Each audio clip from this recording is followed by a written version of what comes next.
Hi అండి, నేను మీ శ్యామ్లాని. ఈరోజు అయితే వినాయక చవితి మనకు వచ్చింది కదండి. వినాయక చవితి వచ్చేటప్పుడు మనం పండ్లు కాయలు పత్రి అనేది దేవుడికి పెడతాము. అలాంటి కాయలు పెట్టేటప్పుడు మన ఎలంకాయ అనేది మనకు ఎలంకాయలు చాలా స్పెషల్ అండి. ఈ వినాయకుడికి ఎంతో ఇష్టమైన ఈ ఎలంకాయలు పూజ అయిపోయిన తర్వాత చాలామంది నిమజ్జనంలో కలిపేస్తారు. అలా కాకుండా దానితో స్పెషల్గా మనము ఎలంకాయ పచ్చడి చేసుకుంటే చాలా టేస్ట్గా ఉంటుంది, చాలా మంచిదండి. విటమిన్ సి పుష్కలంగా ఉండే ఈ ఎలంకాయ పచ్చడి అనేది ఒంటికి చాలా మంచిది. ఈ ఎలంకాయ పచ్చడి ఏ విధంగా చేస్తారో చేసి చూపిస్తాను చూడండి. ఎలంకాయ పచ్చడికి కావాల్సిన పదార్థాలు చూపిస్తాను చూడండి. ఇదిగోటండి, 2 ఎలంకాయలు నేనైతే తీసుకున్నాను.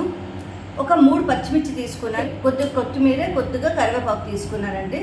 కొద్దిగా ఇంగువ, 1 స్పూన్ మినపప్పు, 1 స్పూను శనగపప్పు, 1/2 స్పూను జీలకర్ర, 4 ఎండుమిరపకాయలు, 1/2 స్పూను ఆవాలు, 1/2 స్పూన్ మెంతులు, కొద్దిగా బెల్లం.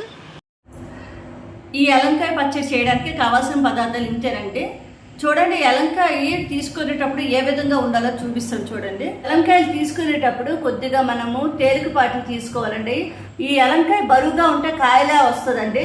చూడండి, ఈ కాయ ఇప్పుడు తేలిగ్గా ఉంటే ఎలా పైకి ఎలా లేస్తుందో మనకి మాత్రం మీరు చూసుకోండి. కొంచెం పచ్చిగా ఉంటే బొగరగా ఉంటుంది పచ్చడి. ఎలంకాయ పచ్చడి ఏ విధంగా చేసుకోవాలో ప్రాసెస్ అయితే మీకు చూపిస్తాను చూడండి. ఎలంకాయలు ఇలా పగలగొట్టుకొని ఇలా గుజ్జు తీసి ఉంచుకుంటాం.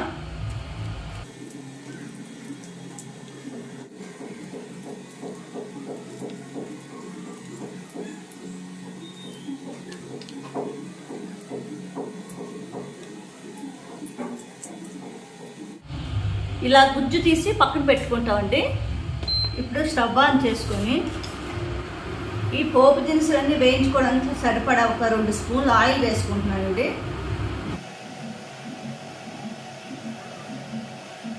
1/2 స్పూన్ మెంతులు ఇందులో వేసుకొని వేయించుకుంటామండి. శనగపప్పు,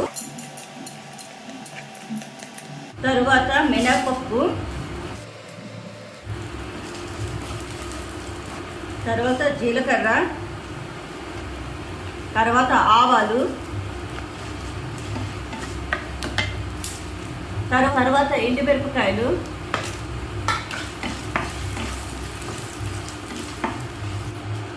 ఒక స్పూను ధనియాలు కూడా వేస్తున్నానండి. సిమ్లో పెట్టి వేయించుకోవాలండి, లేకపోతే ఇది బాగా మాడిపోయిందనుకో టేస్ట్ మారిపోద్ది.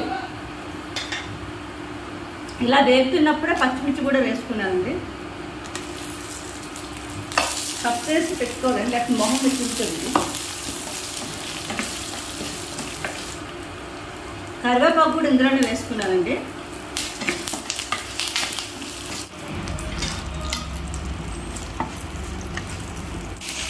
ఇప్పుడు ఇవి బాగా వేగిపోయాయండి. ఇప్పుడు స్టవ్ ఆఫ్ చేసుకొని ఇవి బాగా చల్లారనిచ్చుకుందామండి.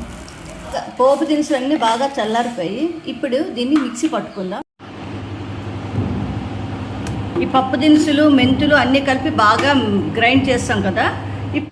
కట్ చేసి పెట్టుకున్న కొత్తిమీర కూడా ఇందులోనే వేసుకుంటాం. ఇంగువ కొద్దిగా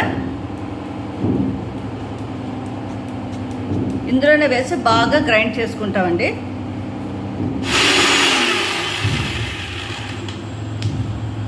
ఈ విధంగా గ్రైండ్ అయిపోయిందండి. ఇప్పుడు మనం తీసి పెట్టుకున్న బెల్లము గుజ్జును కూడా ఇందులోనే వేసుకుంటామండి.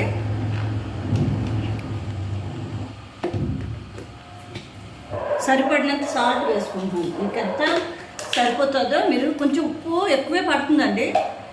పులుపు కదా, ఆల్రెడీ ఎలంకాయ పులుపు కనుక దీంట్లో చింతపండు వేయడం అవసరం లేదు. ఈ బెల్లం కూడా ఇందులోనే వేసుకుని ఒకసారి మిక్సీ పట్టుకుంటామండి. మనం వాటర్ వేయకుండా ఇలా మిక్సీ పట్టుకోవడం వల్ల 1 వారం రోజులు పచ్చడి స్టోర్ ఉంటుంది. ఇప్పుడు బాగా మిక్సీ అయిపోయిందండి. దీన్ని ఇప్పుడు తాలింపు పెట్టుకుంటాం. స్టవ్ మీద ప్యాన్ పెట్టుకొని కొద్దిగా ఆయిల్ వేసుకొని మనం దీన్ని అయితే తాలింపు పెట్టుకుంటాం. నూనె అయితే వేడెక్కిందండి. ఎండుమిరపకాయలు 4 తీసుకున్నానండి.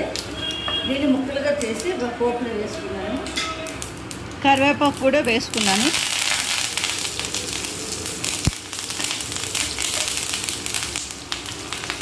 పోపు వేగిపోయింది.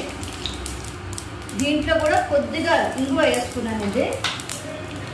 ఇప్పుడు మనం పేస్ట్ చేసి పెట్టుకున్న ఈ వెలగకాయ పేస్ట్ కూడా ఇందులో వేసుకుంటున్నాం.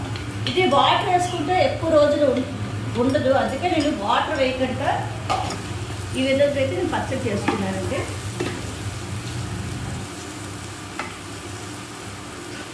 ఈ విధంగా మనం పచ్చడి చేసుకుని ఒక వారం రోజుల వరకు కూడా స్టాక్ చేసుకోవచ్చండి, పాడవదు. ఈ వర్షాకాలంలో ఇలాంటివి తినడం వల్ల కూడా హెల్త్కి చాలా బెనిఫిట్ అండి. సి విటమిన్ పుష్కలంగా ఉండే ఈ అలంకాయ పచ్చడి మనకైతే హెయిర్ బాగా గ్రోత్కి పనికొస్తుందండి. స్కిన్ మీద ఉన్న మచ్చలు మొటిములు లాంటివి పోతాయండి. నా వీడియో కనుక నచ్చితే లైక్ చేయండి, షేర్ చేయండి, సబ్స్క్రైబ్ చేయడం మాత్రం మర్చిపోకండి. Thank you very much. నేను మీ శ్యామల.